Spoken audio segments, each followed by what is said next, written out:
안녕하세요. 혜원입니다. 혜원의 논어 현대적 응용하기. 오늘은 공야장 22번째 문장이 되겠는데요. 먼저 읽어 드린다면, 자왈 백이 숙제는 불렴구악이라. 불렴구악이니 원시용희라. 오늘 문장이 아마 원시용희라는 말은 많이 들어봤을 겁니다. 요 희자가 발할 희자인데요. 근데 발할 희자인데 우리가 요 글자 앞에 배아변이 붙으면 이 덜물다는 뜻이거든요. 덜물다. 근데 중국어는 발음이 비슷하니까 배아변이 요거 없더라도 덜물다는 뜻이 있습니다. 그래서 요 글자는 덜물다, 그런 뜻으로 해석을 하면 쉽게 풀이가 될 것 같고요. 오늘은 이 간단한 제목인데도 불구하고 옛날 이야기, 즉 옛날 이박으로 좀 많이 해야 될 것 같습니다. 여기 나온 백이숙제. 백이숙제는 여러분들도 아마 많이 들어봤을 겁니다. 백이와 숙제가 지금 유교의 입장에서는 정절의 표시다. 정절 표시다. 또는 충이다 라는 그런 얘기하고 있는데, 즉 수양산에 들어가서 고사리 나무 많게 먹고 죽었다, 그런 고사도 많은데, 지금부터 그 고사 얘기를 해 드릴게요. 그걸 이제 이해를 하셔야 이 문장도 쉽게 이해가 될 것 같아요. 거기 백이 숙제는 원래 이제 백이와 숙제가 두 사람이 서로 행제간입니다. 백이가 이제 첫째고요.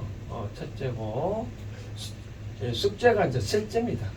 그런데 백이 숙제는 고숙이라는 나라에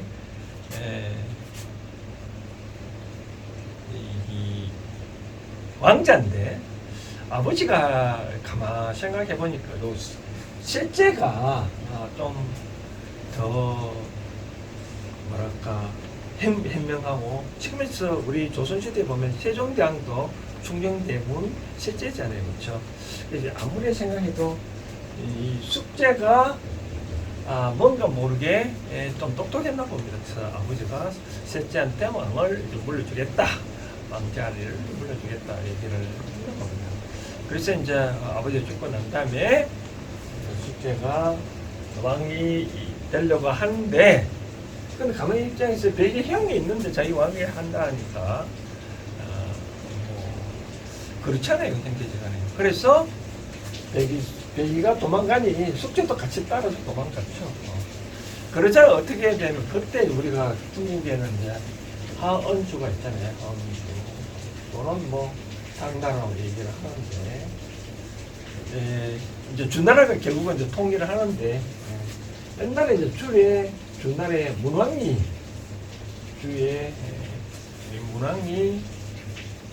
요 상나라, 원나라를 치려고 보니 아직 때가 안 됐다라고 생각하고 가만히 있었는데, 그 아래 이제 이 무왕이 이제 이 상나라를 쳐부수려고 이제 갔죠. 갈 때 어떤 일이 있었냐면, 그때 이제 마침 문왕이 이제 죽었거든요. 죽어가지고 무왕은 그 때가 요때 이제 하늘에 별자리를 살펴봤나 봅니다. 그때 보니까 그 별자리를 보고 요거 상나라를 치도록 하니 딱 맞았다고 생각해서 아버지가 돌아가셔도 장사도 안 치려고 위패만 들고 이제 간 거죠. 그래서 그 밑에 열국 제국들도 하늘에 어떤 별자리를 보니까 이 주에 이제 무왕이 전쟁하는 줄 알고 이제 모여들었죠. 그런데 백의 숙제도 그때 이제 주나리 문왕이 하도 인격이 풍부하다고 생각하니까 문왕을 찾아갔죠. 찾아가니까 이미 죽었고 무왕이 이제 이 나라를 쳐들어가려고 하니까 한마디 얘기했죠. 지금 당신이 지금 요 가는 건 두 가지에 입에 된다. 즉 부모의 장사도 안 치르고 가는 것은 효에 위반되고 또 신하가 나라를 치도록 가는 것은 충의에도 안 맞다라고 얘기를 했대요. 그러자 불구하고 이제 무왕이 백이숙의 말을 안 듣고 이제 고사에 보면 이 말의 말꼬비를 붙잡고 치도록 가면 안 된다고 막 했는 그런 장면이 나온다는데 이제 그러자 이제 결국은 좀 무왕이 나라를 중국이랑 이제 통일을 오상나라를 쳐부수고 준나라를 세웠는데 그러자 이제 백이숙제는 이렇게 도리에 어긋나는 짓은 할 수 없다. 관직에 나아갈 수 없다. 그래가지고 결국은 낙양산에 들어가서 이제 굶어 죽었다 얘기를 하는데 그러다 보면 이제 사마천의 사기 보면 이제 그런 대목도 나옵니다. 뭐 과연 천도가 뭘까? 천도가 뭘까?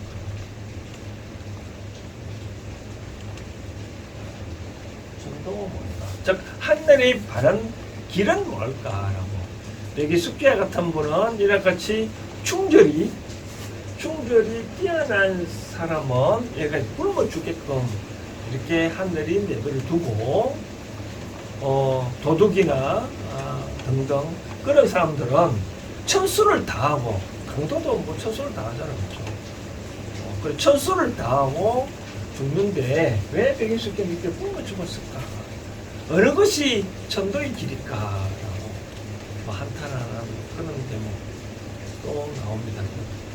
결국은 이제 그렇게 백이숙제는 죽었는데 죽으면서 시를 한 편 남겼다가 얘기하는데 그 시를 또 제가 한번 읽어드린다면 이런 대목이 있더라고요. 읽어드린다면 저 산에 올라 산중의 고비나 읍작구나 포악한 것을 바꾸었으니 그 잘못을 알지 못하는구나. 신농우 하의 시대는 홀연히 지나가 버렸으니 자 신농시 우나라 한나라 그런 말을 해요. 하은주 신농우 하의 시대는 홀연히 지나가 버렸으니 우리는 장차 어디로 돌아간다는 말인가. 그런 뭐 한탄의 시를 남기고 죽었다고 얘기하는데 여러분 어떻게 생각하십니까? 뭐 백이숙제가 그렇게 굶어 죽도록 하는 게 그렇게 일찍 죽도록 하는 게 천도가 하늘의 바른 길이고 도둑과 쉽게 나쁜 불이 하는 거는 자기 뭐 어떤 선수를 다 생명을 길고 오래까지 살게끔 하는 게 천도의 길일까? 그 관계는 여러분들한테 한번 끝날 쯤 되면 내가 좀 얘기를 해드리고요. 너무 서두가 길면 그러니까 해서 나머지 부분 해드린다면 이제 공야장편은 항상 어떤 사람에 대한 평가에 대해서 한다 했잖아요. 그렇죠? 백이숙제에 대해서 또 다른 수리편이 또 나오는데 백이숙제는 불념구악이라 했대요. 불념은 염자는 생각을 염자하잖아요. 그렇죠? 생각을 안 했다. 뭘? 옛날 오래 구악. 오래된 악에 대해서 생각하지 않았다. 근데 그럼 옛날 원한이 뭘까요?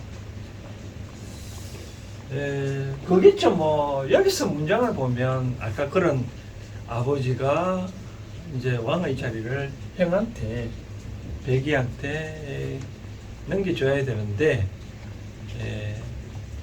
넘겨주지 아니하고 셋째 넘겨줬다. 그러면 그렇게 원한이 있을 수 있잖아요. 그렇죠? 그런 그의 아버지에 대한 그에 대해서 원한을 생각을 안 했다라고 그런 얘기를 풀고 이 문장에서는 그렇게 해석하면 될 것 같습니다. 그렇다 보니 원이용희라 원한이 그렇기 때문에 시자 드물다 원한이. 그러니까 과거에 어떤 원한을 대해서 생각하지 않으니까, 원한에 대해서 누구에 대해서 생각을 안 하니까 자기 자신은 원한을, 그러다 보니 어떤 이용이나 시용이라 말은 뭐 이런 뜻이 있다고 합니다. 용이 몸 까닭이기 때문에, 이러한 까닭 때문에 원한은 희박하다. 그러니까 뭐 내가 과거에 예수 갑돌이가 나한테, 예수 갑선이가 나한테 어떤 나쁜 짓을 했다 하더라도 나는 그거에 대해서 마음에 두지 아니하니, 나는 그 사람에 대해서 원하는 갖고 있지는 않겠죠, 그렇죠?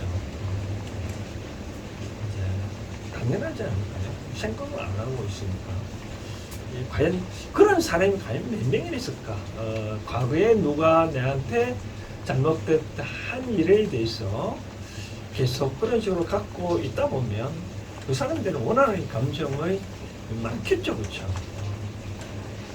근데 백이숙지는 그런 원한에 대해서 마음속에 두지 아니하니까 그 사람에 대해서 원한을 갖고 있지 드물다.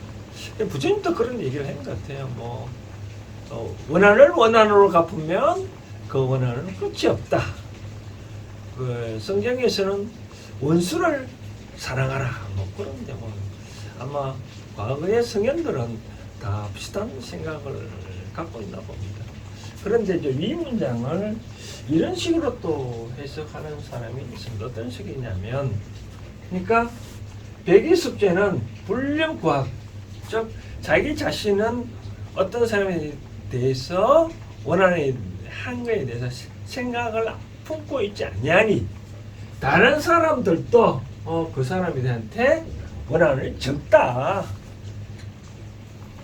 그러니까 백이숙제가 그렇게 나쁜 짓 한 거에 대해서, 누가 그런 거에 대해서, 그러니까 해석을 두 가지 하는 거죠. 첫 번째는 백이숙제가 누구한테 원한을 없는 거라는 생각이라고 방금 제가 해석해 드린 거고, 두 번째는 조금 전에 얘기한 것처럼 타인이 백이숙제한테 그렇게 원한을 품고 있지 않더라. 그러니까 행실이 바르니 백이숙제는 그렇게 행실이 바르니 굳이 백이숙제한테 그렇게 한을 품을 수 있을까? 없다라고 얘기를 하는 것 같아요. 그렇죠. 두 번째로 해석하는 사람은 백이숙제가 또렷하게 어떤 행적은 없잖아요, 그렇죠? 아까 말한 대로 자기 아버지가 왕의 자리를 동생한테 주니까 자기는 이제 떨어왔고, 또 주의 무왕이 또 쳐들어간다니까 말꼬비를 잡고 가지 말라고 한 개밖에 없으니까, 물론 그 사책 내면에 있을 수도 있겠지만 그에 대해서 안 했으니 타인이 과연 백이숙제한테 그렇게 원한을 갖고 있을 수는 없는 게 있죠, 그렇죠?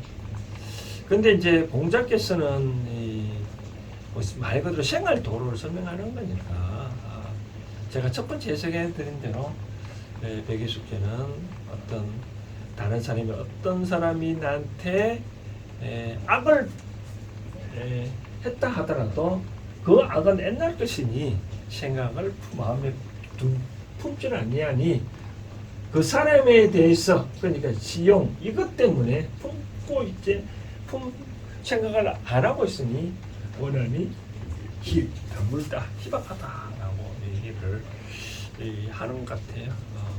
그런 식으로 얘기를 해석을 해드리고 싶고요. 이제 사람 이름이 우리가 따져보면 백이숙제를 하다 보니까 사람이 백이라고 얘기하는 그런 게 아니고, 원래 공자부터 제공이라고 했대요. 백과 수건, 순서, 어떤 서열, 통상 첫째를 백이라고 부르고 셋째를 수비라고 중국에서 많이 하는 겁니다. 그렇게 참고를 하시고, 이제 두 가지의 설명을 이제 좀 들어보고 싶은데, 첫 번째는 아까 말한 과연 어느 것이 천도의 길일까 라고 생각을 하면, 어느 것이든 저는 다 천도의 길이다. 백이숙제가 그렇게 죽도록 내버려 둔 것도 하늘의 뜻이고, 도덕이나 강도도 천수를 다하는 것도 다 하늘의 뜻이다. 저는 그렇게 말씀드리고 싶은 거예요. 왜 그러냐면 그 당시에 환경은 그렇게 할 수밖에 없는 환경이 놓였기 때문에 그 사람 품성이라고 할까요? 품성, 어떤 다른 말로 건기라 표현하거든요. 그 사람 건기에 맞게끔 행동한 거에 대해서는 쉽게 말해서 이런 뜻이겠죠. 뭐 길가 가는데 불이 났으니 물로 불을 끌 수 있는 상황이 되잖아요. 예를 들어서 길가 가는데 뱀이 지나간다. 그러면 뱀 지나가면 무섭잖아요. 그러면 돌을 갖고 뱀을 죽일 수밖에 없잖아요. 그렇죠? 도둑질 상황이 놓였다. 배가 고프면 뭐 상대가 나한테 먹을 것을 안 주면 도둑질 할 수밖에 없잖아요. 그렇죠? 그러니까 어떤 것도 그 순간에 일어나는 것은 다 하늘의 이치고 자연의 이치다라는 거죠. 그렇죠? 그러니까 자연의 이치는 한치의 오차도 어김없이 다 흘러간다. 백이숙제는 백이숙제대로 그렇게 할 수밖에 없었고, 도덕도 천술로 그럴 수밖에 없다라고 말씀드리고 싶은 그것이 자연의 이치다. 그러니 두 번째 제가 말씀을 드리고 싶은 거는, 백이숙제처럼 구악을 불념해라. 그러니까 어떤 것도 내 눈앞에 보이고 들리고 한 것들은 다 이 자연의 이치에 의거 보여주는 것이니 그에 대해서 원한을 품지 마라. 원한을 품지 마라. 즉 불평을 하지 마라. 불평을 하면, 원한을 품으면 하면 할수록 누가 어떻게 될까요? 그 사람이 나빠지는 거죠. 우리가 예를 들어서 똑같이 이렇게 산을 올라가는데 두 사람이 1번과 2번 수준인데, 1번 선수는 산이 높다고 하더라도 하늘 안에 산이니 이것을 불망하지 않냐, 불평불만을 하냐, 올라가냐, 결국 정상을 가거든요. 두 번째 사람은 왜 이리 높냐고 자꾸 한탄을 하다가 보면 더더욱 힘들겠죠. 그죠? 중간에 올라갈 수는 없겠죠. 그죠? 그래서 공자께서 말씀하신 백이숙제를 예를 들어서 어떠한 것도 쉽게 말씀이 이거죠. 과거는 현재에 있기 위한 과정일 뿐이다. 그죠? 현재가 이런 과거가 없으면 현재가 있을 수 없잖아요. 그렇죠? 그렇죠? 과거는 현재 있기 과정일 뿐이니 그 과거에 때문에 현재 내 삶에 지장을 주면 안 된다. 그래서 우리가 어떤 사람을, 제 책에도 그런 사람, 해운 생활에도 그런 사람한테 잣대, 어떤 친구가 있으면 나의 과거 잣대로 그 사람을 평가하지 말라는 거예요. 현재 그 사람이 그렇게 될 수밖에 없는, 굳이 평가를 하면 현재 그 사람이 그렇게 또 어떻게 행동하고 있냐, 그거 보고 평가하는 거지. 과거에 그랬다 해서 지금 또 그렇게 할 필요는 없지 않냐. 즉 이렇게 제가 설명해 드린다면, 현재가 있는데 미래가 있다. 근데 두 사람이 관계에 있어서 서먹서먹하다. 그러면 두 사람이 끝까지 서먹서먹한 관계를 원하느냐, 아니면 과거에 대해서 연연하지 않냐고 풀고, 어려운 걸 풀고 같이 재미나게 잘 지내는 것을 선택하고 싶냐 이거죠. 미래에 풀고 아름답게 잘 지내는 게 더 좋지 않을까요? 그래서 여러분들도 과거에 어떤 그 사람이 나한테 어떤 잘못했다 해서 그걸 가슴에 품고 끝까지 가서 그 사람을 미워하면서 지내는 게 낫냐, 이같이 불념 구악을 해서 그 사람과 관계를 통통해 가느냐, 관계를 맺어 가느냐, 그럼 여러분들 선택이 매 있겠죠. 어떻게 해야 좋을까? 그래서 제가 처음에 말씀드린 대로 백의 숙제 너의 길도 천도의 길이고 자연의 길이고 신의 뜻이고 도둑이 천수를 누리는 것도 자연의 이치다라고 생각을 하시고 지금으로부터라도 과거의 어떤 사람에 대해서 특히 우리 일상생활에 살다 보면 부모나 형제 관계 입장에서 많이 그런 원한을 품고 있잖아요. 뭐 누구한테 재산을 많이 주고 누구만 이뻐해주고 뭐 등등 있는데 부모 입장에서는 그 당시에는 그렇게 할 수밖에 없는 그거잖아요. 그래서 우리가 헤어질 때는 그런 말 있잖아요. 뭐 가는 사람 붙잡지 말고 오는 사람 막지 말라. 가는 사람을 잘 보내놔야 나중에 만났을 때도 잘 보낸다는 것이 뭐냐면 바로 이거죠. 불륜구학. 잘 보내놔야 다음에 만났더라도 더 좋아지는 거지. 헤어질 때 이상하게 헤어지면 다시 만나도 좀 서먹서먹 하잖아요. 그렇죠? 그래서 가는 사람 붙잡지 말고 오는 사람한테 잘 또 그때 와서 또 잘 해주는 것이 뭐라고 할까요? 디테일의 길이다라고 말씀드리고 싶은데 여기서 또 제가 하나 말씀드리고 싶은 거는 과거에 있어 행제 특히 뭐 부모나 형제지간에 마찬가지지만 친구 간에도 뭐 나쁘게 관계를 겠다 해서 아까 제가 불륜구학하라고 해서 다시 그 사람 찾는다라고 말을 했을 때 그건 다시 찾지는 말라는 거죠. 형제지간에 부모 관계나 원천계 또 그런 마음속에 내재된 것이 다 없어지면 언젠가 또 만나게 되면 그때 내가 잘 하면 과거에 불륜구학해서 내가 잘 해주면 되는 거지. 과거에 그 악한 감정이 있다고 풀기 위해서 굳이 만나려고는 하지 말라. 다 언젠가는 때가 되면 만날 수 있으니 또 만나게 되면 억지로 만나면 또 사탄이 일어날 수밖에 없거든요. 그래서 그런 식으로 어떤 세상을 풀이해가면 된다라고 말씀을 드리고 싶네요. 오늘은 이 22번째 문장 좀 길게 했는데 일상생활에서 여러분들이 이 생각을 꼭 하시기 바랍니다. 불륜구학이라고 과거의 나쁜 악한 감정을 절대로 불륜 마음에 품고 있지 마라 라고 말씀을 드리고 싶네요. 과거는 현재 있기 위한 과정일 뿐이지 거기에 대해서 매몰될 필요는 없다 라고 말씀드리고 싶습니다. 오늘은 여기까지 하겠습니다. 감사합니다.